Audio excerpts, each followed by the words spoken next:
안녕하세요. 반갑습니다. 오늘은 영어를 어떻게 하면 쉽게 효과적으로 배울 수 있을까에 대해서 우리 한국침례신학대학교 실용영어학과 교수님들을 모시고 이야기를 나눠보도록 하겠습니다. 저는 침신대 실용과 이현근 교수이고요. 우리 옆에 계신 분은 영어 교육을 전공하신 신수정 교수님이시고요. 또 옆에는 영미문학을 전공하신 현숙경 교수님이십니다. 지금까지 한국 사람들이 영어에 많은 시간과 돈을 투자하고 있는데 그 결과는 좋지 않은 것 같습니다. 그래서 수십 년 동안 영어를 가르쳐 오신 우리 교수님들을 모시고 어떻게 하면 효과적으로 영어를 배울 수 있을까를 이야기해 보겠습니다. 먼저 신 교수님께 여쭤보겠습니다. 영어로 말하기를 어떻게 하면 잘할 수 있는지 한번 이야기를 해 주시겠습니까? 네. 한국 사람들이 제일 어려워하는 영어 기능은 뭐라고 생각하세요? 네, 영어 말하기죠. 그러면 영어 말하기를 잘하려면 어떻게 해야 되는가 많이 궁금들 하실 것 같아서 제가 몇 가지 팁스를 공유하고자 합니다. 여러분, 한국말을 어떻게 그렇게 잘하고 계신가요? 네, 우리가 모국 습득을 이만큼 잘하기 위해서는 수많은 시간들을 들었다는 얘기예요. 그래서 영어 말하기를 잘하기 위해서는 영어를 많이 들어야 됩니다. 듣기라는 건 뭐죠? 영어에 노출되는 것, exposure이라고 합니다. 영어를 어떠한 것들을 듣느냐, 여러분들이 퀘스천 하실 수 있겠는데요. 다양한 미디어를 여러분들이 듣는 거예요. 영화도 좋고 노래도 좋고 요새 젊은 분들이 넷플릭스, 유튜브 많이 들으시잖아요. 근데 여기서 한 가지 제가 포인트 아웃 하고자 하는 것들은 여러분들이 정말로 재밌고 흥미로운 것들을 들으라고 말씀드리고 싶습니다. 그리고 이렇게 들은 것들을 어떻게 또 여러분들도 자기 거 하는가. 또 한 가지 팁스는요, 관용어구를 많이 익히는 것 굉장히 중요하다고 할 수 있겠습니다.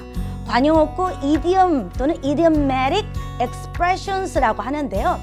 이러한 관용어구 여러분들 많이 익히면 여러분들이 아까 제가 좀 전에 얘기했던 다양한 미디어에서 영화라든가 드라마 또는 시캄도 좋고요. 이런 것들을 봤을 때 여러분들이 듣게 되죠. 이렇게 들은 관용어구를 그러면 사용을 해봐야 실질적으로 여러분들께 되겠죠. 어떻게 사용할 수 있을까요? 그러면 한번 글로 써보는 건데요. 자, 영어 일기를 써보자. 네, 굉장히 큰 숙제 같아요. 한국말로 영어 일기를 쓰지도 않는데 어떻게 영어 일기를 쓰라고 숙제를 내면 여러분들이 하실 수 있겠어요? 여러분 요새 많이 하는 SNS가 뭡니까? 인스타그램, 페이스북이죠. 네, 여러분이 좋아하는 스타, 그쵸? 영미 스타의 인스타그램에 놀러 가서 영어로 한번 여러분이 배웠던 관용어구 표현을 한번 적어보는 거예요. 그러면 머릿속에 쏙쏙 기억에 남겠죠. 자, 또 하나는 뭡니까? 영어를 통장, 그쵸? 문장 통째로 암기하는 거예요. 또 하나는요, 여러분, Language Exchange Partner. 다양한 인터넷에 사이트들이 있습니다. 그 사이트에 가서 여러분들이 친구를 한번 사귀는 겁니다. 그래서 여러분들은 한국어를 가르쳐주고 그분들은 영어를 가르쳐주고 일석이조죠. 네, 그래서 여러분들이 Language Exchange Partner를 만드는 거죠. 자, 또 한 가지 비법, 쉐도잉이라고 하죠, 요새. 네, 여러분들이 들은 것은 바로 그 다음에 따라하는 거예요. 그래서 큰 소리로 여러분들이 계속 반복해서 하는 것. 영어는 무엇인가? 훈련입니다. 트레이닝이죠. 자, 이렇게 트레인된 쉐도잉을 여러분들이 한번 녹음해 보세요.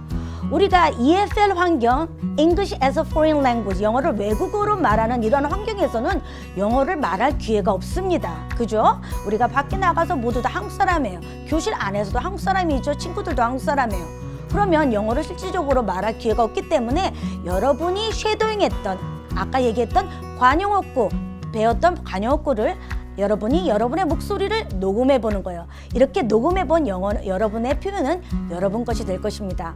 오늘은 시간 관계상 짧게 여러분들과 함께 영어를 어떻게 말하기를 잘하는가 몇 가지 팁스를 공유해 보았습니다.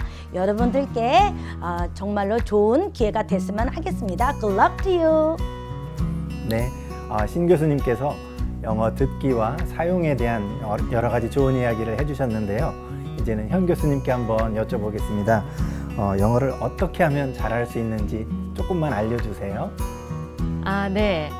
좀 전에 지금 신수정 교수님께서 전반적인 말씀을 잘 해주셔서 저는 추가적으로 몇 가지만 더 이제 언급을 하도록 하겠습니다. 저희들이 영어를 배울 때 저희들이 영어를 공부한다. 공부라는 단어를 많이 사용을 하거든요. 근데 영어는 공부라고 저희들이 접근하기 시작하면 일단 영어에 대한 흥미가 탁 떨어집니다. 영어는 언어지 이거는 공부가 아니에요. 그렇기 때문에 이것은 여러분 실생활에서 어떻게 재미있게 영어를 노출시키느냐, 영어를 어떻게든 사용할 수 있는 그런 환경을 만들어주는 게 굉장히 중요합니다. 그래서 마인드를 이건 공부가 아니다, 이거는 생활 속에서 접근하는 거다라고 생각을 하셔야 될 것 같아요. 그래서 이제 제가 두 가지를 말씀을 드리자면 첫 번째는 노출입니다. 좀 전에 신 교수님께서도 말씀하셨듯이 얼마나 노출하느냐에 따라서 영어 실력 향상이 이제 이거 비례한다고 보시면 돼요. 그래서 그를 숫자로 제가 잠깐 이야기를 하자면 사람이 영어 공부를 하면서 곧바로 이렇게 쫙 향상이 되는 게 아니라 영어 향상은 계단식이라고 합니다. 한동안 해도 실제 향상되는 느낌이 전혀 들지가 않아요. 그렇기 때문에 중간에 포기하는 경우가 굉장히 많습니다. 근데 이게 쭉 가다가 어느 순간에 향상이 되는 그 포인트가 있습니다. 그때를 보통 우리가 한 2,400, 500시간 정도로 저희가 잡아요. 그래서 2,500시간 정도 노출을 했을 때 비로소 한 단계가 향상이 됩니다. 그러니까 그때 2,500시간까지 여러분이 꾸준히 의도하지 않는 상황에서 자연스럽게 계속 여러분이 노출을 시키는 게 굉장히 중요합니다. 그러니까 계속 뭐 집중하지 않더라도 계속 영어가 들리는 환경을 만들어주는 거죠. 그래서 2,500시간 하면은 대충 계산해 보면 하루에 3시간씩 한 1년 반 정도 여러분이 영어를 계속 틀어놓는다고 하면은 그만큼 노출된 만큼 여러분의 영어 실력이 향상이 될 수 있습니다. 그래서 첫 번째는 노출이었고요. 두 번째는 반복입니다. 네. 저희 지금 이 환경 자체가 영어가 들리거나 영어를 말할 수 있는 환경이 아닙니다.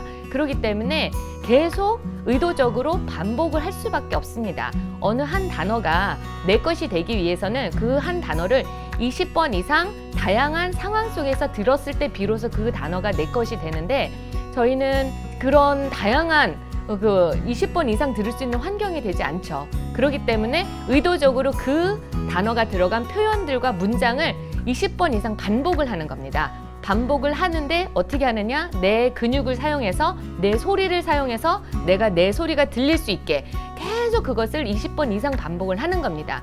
반복을 하면 그게 이제 굉장히 자연스럽게 들리는 거죠. 그래서 그 단어가 다른 단어로 딱 바뀌면 뭔가 어색해지는 어떤 그런 느낌이 들게 되는 거죠. 그런 20번 이상 반복을 했을 때 그것이 자연스럽게 내 것이 되는 거죠. 그래서 이제 두 가지, 첫 번째 노출, 두 번째 반복.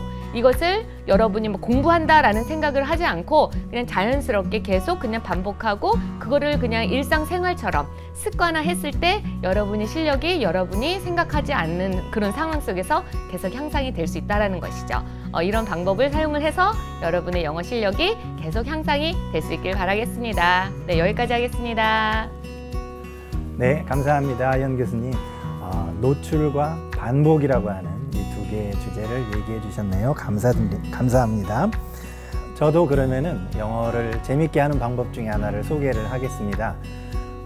영어 듣기를 할 때 여러 가지 방법이 있는데 그 중에 에코잉이라고 하는 메아리 치는 것처럼 영어를 따라하는 방식에 대해서 여러분들에게 소개를 하려고 합니다.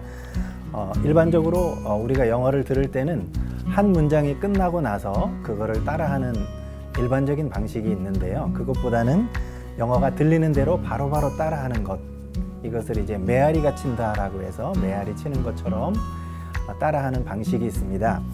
예를 들어서 When I was young 이라고 하는 이런 문장이 있을 때 처음에 when이라고 하는 소리가 나올 때부터 바로바로 따라하는 거죠. 그러면은 이전보다는 조금 더 재미있게 영어 듣기 연습을 할 수 있습니다. 그래서 이런 방식을 조금 소개하자면 처음에는 소리를 크게 내서 따라하는 게 좋습니다. 속으로 하는 것보다는 큰 소리로 따라하고요. 그리고 미국 사람이 하는 대로 크게 말하면 크게 말하고 작게 말하면 작게 하는 그 흉내내기를 하는 거죠. 그래서 액센트나 인토네이션 연습을 할 수 있습니다. 그래서 이런 좋은 점들이 있기 때문에 메아리 치는 이 방식을 사용하면 좋을 것 같습니다. 그리고 조금 더 구체적으로 얘기를 하자면 하루에 1시간 정도 분량을 매일 듣는 거고요. 그 똑같은 내용을 한 주일 동안 그리고 한 달 동안 약 25회 정도 이렇게 계속 외울 만큼 계속 들으면 여러분들의 듣기 실력이 조금씩 향상이 되고요. 그리고 결국은 어느 순간에 귀가 트이면서 영어가 잘 들리기 시작을 합니다. 그래서 이 방법을 여러분들에게 소개를 해주고 싶습니다. 주의할 점이 두 가지가 있는데요. 처음에는 이 방법을 사용하면 아주 재미있지만 안 들리는 부분에서 좌절하게 됩니다. 그래서 한 주가 지나면 안 들리는 부분 때문에 좌절하고 그만두게 되는데 그거를 거기서 그만두지 말고 끝까지 한 달 동안만 버티면은 효과가 나타나기 시작하거든요.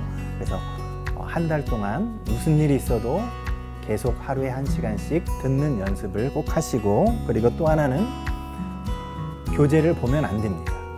교재를 안 본 상태에서, 스크립을 안 본 상태에서 끝까지 들어야 됩니다. 그렇게 하면은 자기가 궁금했던 부분을 언젠가 듣게 되고요. 그때 그 모르는 단어가 갑자기 들리는 기쁨을 여러분들이 맛보게 될 것입니다. 그래서 이 메아리 치는 에코 방법을 여러분들에게 소개해드리고 싶습니다. 효과적인 영어 공부 방법에 대해서 우리 두 교수님께서 아주 좋은 이야기를 해주셔서 감사를 드리고요. 다음번에도 다시 모여서 또 더 구체적인 내용을 가지고 또 얘기할 수 있는 시간이 있으면 좋겠습니다. 참여해주신 교수님께 감사를 드리고 시청해주신 여러분께도 감사를 드립니다. 다음에 또 만나요. 안녕히 계세요.